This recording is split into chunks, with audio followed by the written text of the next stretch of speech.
With this presentation, I will answer question J. How do you imagine social interaction within 10 years, taking into consideration the impact of technology on human relations?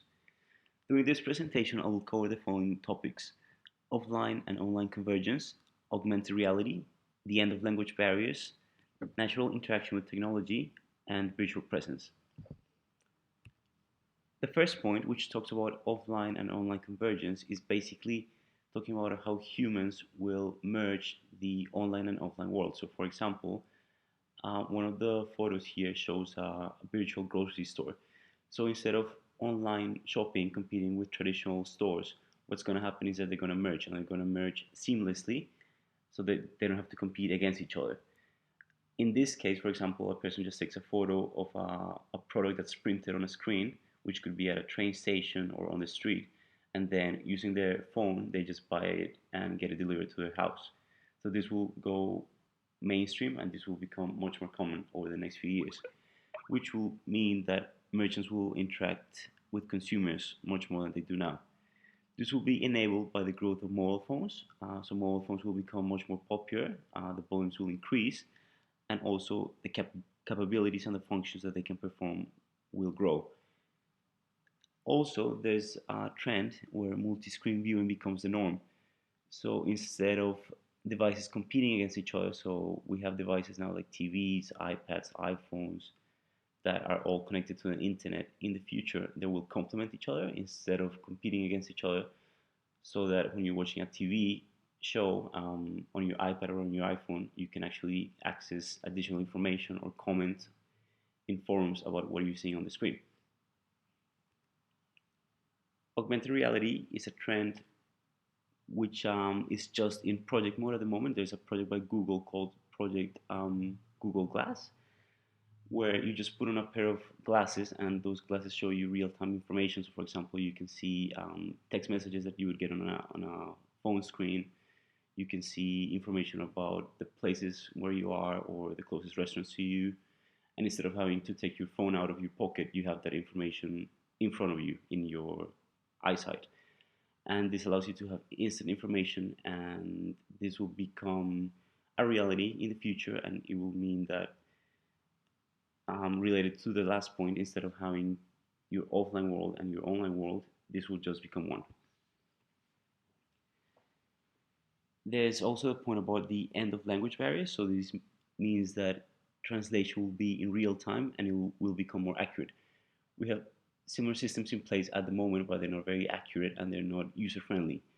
But in the future, we'll have audio and image translation. So, for example, you could have a photo. So you could be overseas and you can take a photo of a sign, which could be in any language, and then you just take a photo of that with a device, and it will translate it immediately and accurately into your native language. In the same way, you can meet someone for personal or work reasons who speaks a language that's different to yours, and you could have a conversation with a person in real time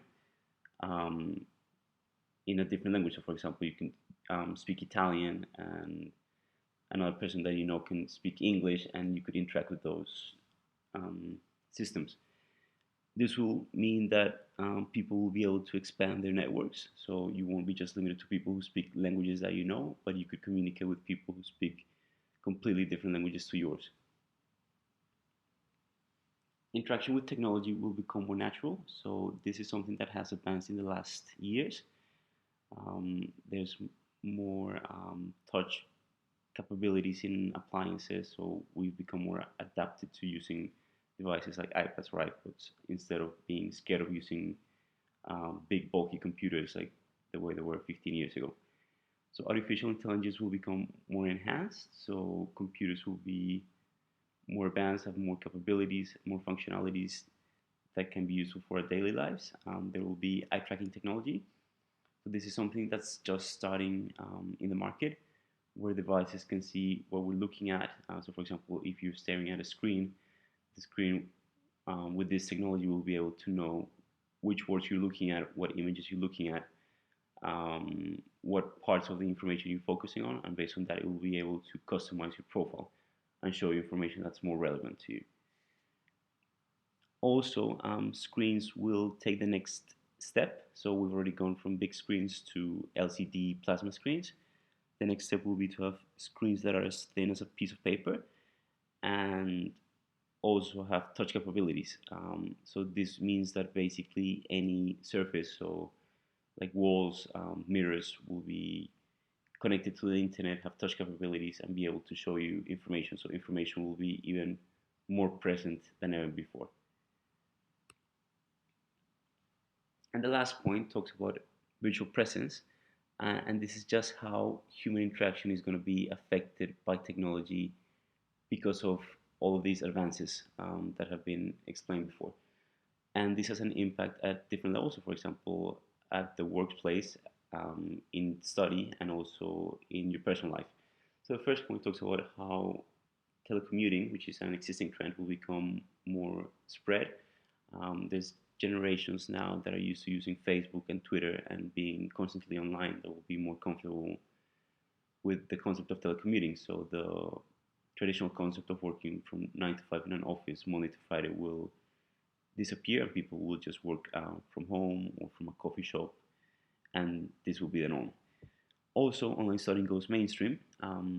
By this, there'll be video conferencing capabilities that become more popular, and people adapt and adopt them and see it as a viable option instead of sitting down in a classroom with 20 people. And also virtual forums, which is the use of existing technologies like Skype or Facebook to meet with people in different continents that are your friends. So, for example, there's Google Hangouts, which is something that's just starting where you can just see your friends face to face in different places of the world and communicate and interact with them. So, overall, a lot of these trends aren't completely new. They're things that are existing or in development at the moment, but they're gonna continue changing the way we interact with other people. And as explained, this will happen in different spheres of our life. And technology will keep doing what it's been doing in the last 10 years and enable us to be in touch rather than be distant from other people.